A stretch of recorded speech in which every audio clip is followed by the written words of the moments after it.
लाल साईं जो चालीहो साहिब जेको समाधा आश्रम जी अवल खां पुराणी परंपरा रही है। छो त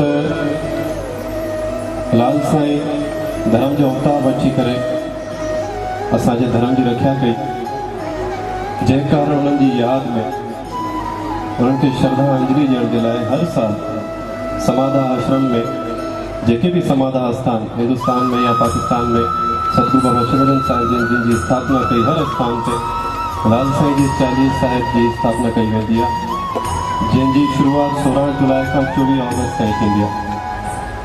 उन लाल साईं जे चालीहे साहिब जो रखण जो मक़सद हिकु ॿियो बि हूंदो आहे, जेको सभ खां वधीक श्रेष्ठ मक़सदु आहे, सभ खां वधीक वॾो मक़सदु आहे, उहो इहो आहे त 40 ॾींहं असां बुराई खां परे रहंदा, विषम विकारनि खां परे रहंदा, कंहिंजी गिला कूड़ ॻाल्हाइण संसारी माया खां परे रहण, इहो लाल साईं जो चालीहो साहिब असांखे दर्श ॾींदो आहे। पर काफ़ी प्रेमियुनि जो इहो वीचार हूंदो आहे त लाल साईं जो जेको चालीहो साहिब आहे इहो सिर्फ़ु 40 ॾींहं असांखे हिन जी परहेज़ करणी आहे, हालांकि इहो वीचार ग़लति आहे। लाल साईं जो चालीहो साहिब हर साल समाधा आश्रम की 5वीं पातशाही सतगुरु बाबा गोबिंद भजन साहिब जिन खां वठी 6वीं पातशाही सतगुरु बाबा शिवानंद साहिब ऐं अॼु बि परंपरा रही है, जो हर साल असांखे मौक़ो ॾिए थो त असां बुराई खां दूर थी करे सच्चाई जो रस्तो अपनायूं। संतन महापुरुषनि खे 5वीं पातशाही 6वीं पातशाही सतगुरु बाबा शिवानंद साहिब जीअं असां जीवनी ॾिठीसीं, हुन जीवनी में असांखे ख़बर पइजी वई त सतगुरु बाबा शिवानंद साहिब जिन केतिरनि जे मथां परोपकार कया।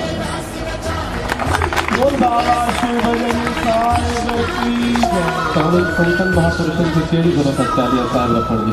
उन्हनि जो त जनम तॾहिं उहे संत महापुरुष बणजनि था, उहे सतगुरु बणजनि था। सतगुरु पद हिकु महान पद हूंदो आहे, उहो उन्हनि खे पद तॾहिं मिले थो छो जो उन्हनि जी आत्मा शुद्ध आहे, उन्हनि जा वीचार शुद्ध आहिनि, उहे कंहिंजे लाइ बि बुरो नथा सोचनि, न ई बुरो करनि था, न ई बुरो करणु ॾियनि था, चाहे वो कहिड़े भी स्थान ते विराजमान हुजनि।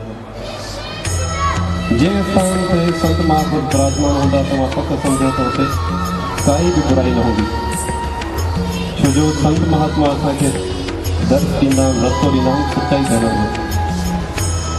त उन्हनि संतनि महापुरुषनि खे कहिड़ी ज़रूरत आहे चालीहा साहिब रखण जी, जॾहिं की उन्हनि जो पंहिंजो जीवन एतिरो शुद्ध आहे। उहे चालीहा साहिब रखंदा हुया असां संगत जे लाइ। जेकॾहिं सतगुरु चालीहो साहिब रखंदा त उन्हनि खे ॾिसी करे कई श्रद्धालु चालीहो साहिब रखंदा ऐं सभई हज़ारे श्रद्धालुनि मां के हिक जो बि जेकॾहिं जीवन सुधरी वियो त उन्हनि जो पुण्य, उन्हनि जो सुठो कर्म सॼी संगत सां गॾु उन्हनि सतगुरुनि खे मिलंदो। सो चवंदा आहिनि त पुटु उहो हूंदो आहे जेको पंहिंजे माता पिता जो नालो रोशन करे। साॻी तरीक़े सां जॻियासु असली उहो आहे जेको पंहिंजे सतगुरु जो नालो रोशन करे थो। तो सतगुरु बाबा शिवानंद साहिब जिन ये चालीहा साहिब रखता रहा, समाधा आश्रम की परंपरा कायम रखता रहा, छो जो उन्हनि खे पंहिंजे सतगुरुनि जो हुकुम ऐं उन खां अलावा समाधा आश्रम की परंपरा। त असली जॻियासु उहो थिए थो जेको पंहिंजे सतगुरु दर खे पंहिंजे सतगुरुनि खां वधीक सम्झे थो ऐं सतगुरु दर जी शेवा करे। जेकी भी शरीर में असांखे शेवा पुॼे थी असां सतगुरु दर जी शेवा कयूं, छो जो उनमें असांजे जीवन जो सुधारो आहे। उन खां पोइ सतगुरुनि जे द्वार ते सतगुरुनि जे लाइ ऐं उन्हनि जी संगत जे लाइ अदब ऐं एतिराम रखे थो। असांजे शरीर खां शेवा जेतिरी पुॼंदी असां शेवा ओतिरी कंदासीं, पर असांजे अदब में असांजे एतिराम में सतगुरुनि जे लाइ मर्यादा में कोई भी खाल न हुजणु खपे। जेकॾहिं असां जे अदब में असांजी मर्यादा में जेकॾहिं कोई भी खाल रहिजी वञे थो तो उहा रुकावट बणिजी वञे थी असांजे सुठे कर्म थियण जे लाइ। त शेवा सां गॾु सगरनि सां गॾु मर्यादा हिकु वॾो महत्व रखे थी। असां शेवा भावना रखूं था, असां ध्यान सिमरन जी भी भावना रखूं था, पर किथे न किथे असां मर्यादा खां भुलिजी वेंदा, जंहिं कारण असांजो शेवा में मन न लॻंदो आहे, असांजो संसारी माया में असांजो मन लॻी वेंदो आहे, उनमें किथे न किथे असांजी मर्यादा में खाल रहिजी वेंदो। त शेवा ध्यान सिमरन ये सब महात्म रखन था, पर इन खां वधीक महात्म जेको रखे थो उहो मर्यादा उहो कंहिं रखे थो सतगुरु दर जे लाइ, सतगुरु जे लाइ उनजे दर जी ॾिनल चादर, उन्हनि जे दर जी ॾिनल शेवा असांजे लाइ हिकु रहण जो रस्तो आहे, हिकु रहमत जो रस्तो आहे। उनजे दर जी ॾिनल चादर, उनजे दर जी ॾिनल हिकु पथर बि असांजे पापनि जो हिकु सच आहे, असांजे बुरे कर्मनि जो हिकु सच आहे, जेकी असांखे मिलंदी आहे असां घर जे कम में अची सघूं पई बि हूंदी आहे। त अहिड़ी कहिड़ी ॻाल्हियूं हूंदियूं आहिनि जेके सतगुरू जे दर ते असांखे मिलंदियूं आहिनि, असांखे प्राप्त थींदियूं आहिनि, पर मर्यादा न हुजण जे करे असां उन्हनि खे खोए वेंदा आहियूं, गुम करे वेंदा आहियूं असां उन्हनि खे। त सतगुरू दर जी मर्यादा, सतगुरू जे लाइ मर्यादा साॻे मातम रखे थी जेतिरो असां मातम ॾींदा आहियूं शेवा खे ऐं सिमरन खे। त असली जॻह उहो आहे जेको पंहिंजे सतगुरू जो नालो रोशन करे थो ऐं इहे ई चालीहा साहिब रखी करे, इहे ई सतगुरू जी वर्सी मल्हाए करे, इहे ई सावा आतवार मल्हाए करे, इहे ई धर्म जा जेके बि ॾिण वार आहिनि, जंहिंमें दिवाली, होली, जन्माष्टमी, जेके बि असां जीवन में ॾिसंदा आहियूं पंहिंजे अखियुनि सां असां मल्हाईंदा आहियूं, सतगुरू बाबा शिवलिंग साहिब जे उन्हनि खे मल्हायो। ऐं समाधा आश्रम जो नालो असां हिकिड़ी ॻाल्हि तव्हांखे ॿुधाईंदा हलूं त पुराणे समय में समाधा आश्रम जो ॿियो कोई बि स्थान न हूंदो सवाइ शिकारपुर स्थान जो, छो जो आदि स्थान उहो ई रहियो आहे पहिरीं पातशाही खां वठी, पहिरीं पातशाही बाबा हरभजन साहिब, उन्हनि खां वठी समाधा आश्रम आदि स्थान रहियो आहे। उन खां पोइ ॿिया कई स्थान जी स्थापना जेकी थी उहा सतगुरू बाबा शिवलिंग साहिब जिन पंहिंजे हथनि सां कई, जंहिंमें सभ खां पहिरियों हिंदुस्तान में कानपुर स्थान, पोइ वरी कोलपुर स्थान, या जेके बि स्थान हिंदुस्तान में या पाकिस्तान में उपस्थित आहिनि उहे सभु सतगुरू बाबा शिवलिंग साहिब जे द्वारा असांखे मिलिया। त असली शिष्य, असली महापुरुष उहो आहे जेको पंहिंजे सतगुरू सां गॾु परमात्मा खे उजागर करे थो। हर महापुरुष सां, हर संगत सां, नंढे वॾे सां प्रेम रखे थो। जीअं हींअर असां जीवनी में ॾिठोसीं त सतगुरू बाबा शिवलिंग साहिब जिन जेकॾहिं कोई ॿार अचे त उन्हनि सां बाल लीला करणु लॻंदा, जेकॾहिं को वॾो अचे त वॾे खे वॾी मर्यादा ॾींदा हुया। त हर कर्तव्य सतगुरू बाबा शिवलिंग साहिब जिन पंहिंजे जीवन में निभायो। ऐं इहे ई असां निशानियूं, इहे ई असां निशानियूं ॾिसंदा आहियूं। जेके बि महापुरुष सचा संत थिया आहिनि, इहे उन्हनि जी निशानियूं हूंदियूं आहिनि त हर इंसान सां, चाहे उहो नंढो हुजे, चाहे वॾो हुजे, चाहे ॿार हुजे, चाहे ॿुढो हुजे, उन्हनि सां ओड़ी लीला उहे करणु लॻनि। ऐं ईअं कंदे कंदे हर शहर में समाधा आश्रम जे द्वारा शेवा जा कार्य खुलंदा विया, जेके सतगुरू बाबा शिवलिंग साहिब जे द्वारा असांखे मिलंदा रहिया। ऐं उन खां पोइ छा थियणु लॻो, जय समाधा जो नालो। हाणे असां जय समाधा जो नालो त हणंदा आहियूं, पर इन जो मक़सदु तमामु घटि प्रेमियुनि खे ख़बर हूंदो। समाधा जो मक़सदु छा आहे?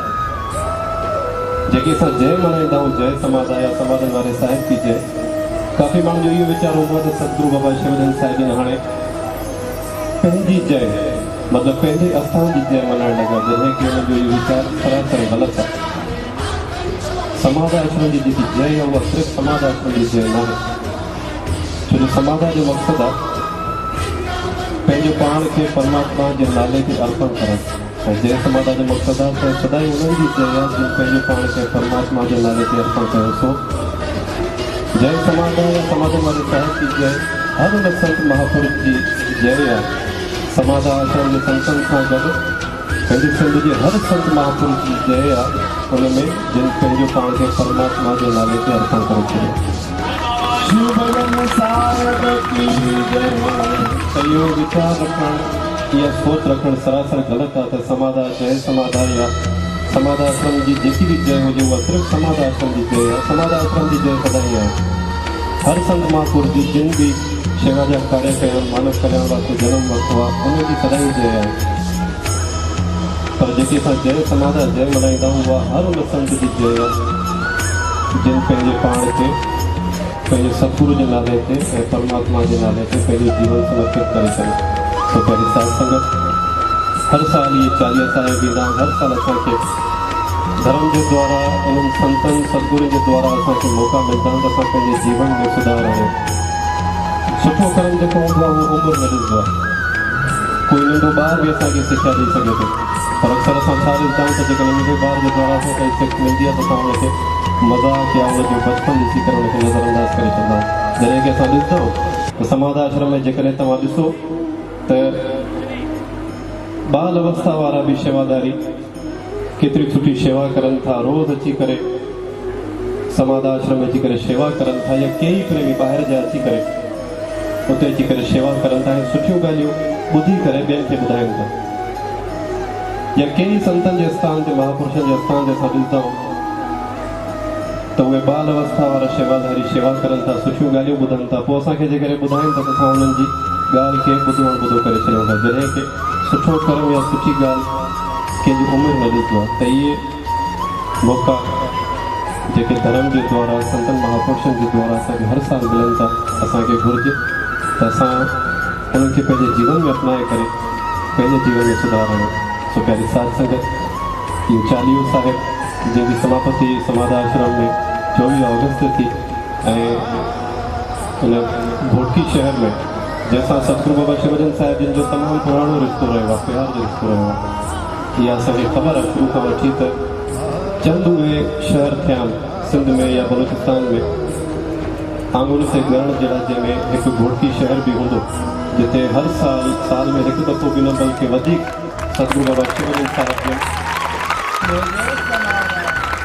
अची करे संगत जो उद्धार कयो आहे। उन टाइम में त तमामु घटि परिवार हूंदा जिन परिवार वटि अची करे सतगुरु बाबा शिवजन साहिब जे दर्शन ॾींदा हुआ। पोइ आहिस्ता आहिस्ता हुनजो प्रचार वधंदो वियो, संगत वधी वई, मंडल खुलियो, पोइ धाम खुलियो, जिनजी शेवा करे असां पंहिंजे पाण जे मन जी मेलता दूर कयूं था। सो इहे चालीहा साहिब हुजनि या संतनि जा आस्थान हुजनि, इहे असांजे लाइ हिकु रस्तो आहे,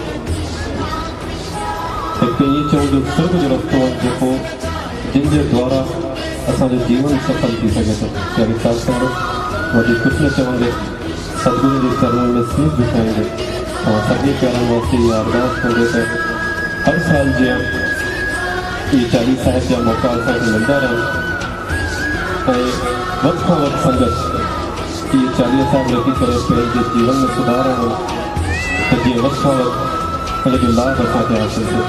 त प्यारी साध संगत, वरी बि तव्हां सॼी संगत खे पूज समाधा मंडल, पूज पंचायत, माताऊं भेणियूं, तव्हां सभिनी खे लाल साईं जे चालीह साहिब जूं लख लख वाधायूं, लख लख वाधायूं। ऐं सतगुरु घर इहा ई प्रार्थना कंदे त तव्हां सॼी संगत सॼी विश्व वास्ते इहा अरदास कंदे प्रार्थना कंदे त तव्हां सभई हमेशह ख़ुशहाल आबाद ऐं हमेशह कंदा रहो। जय संगत।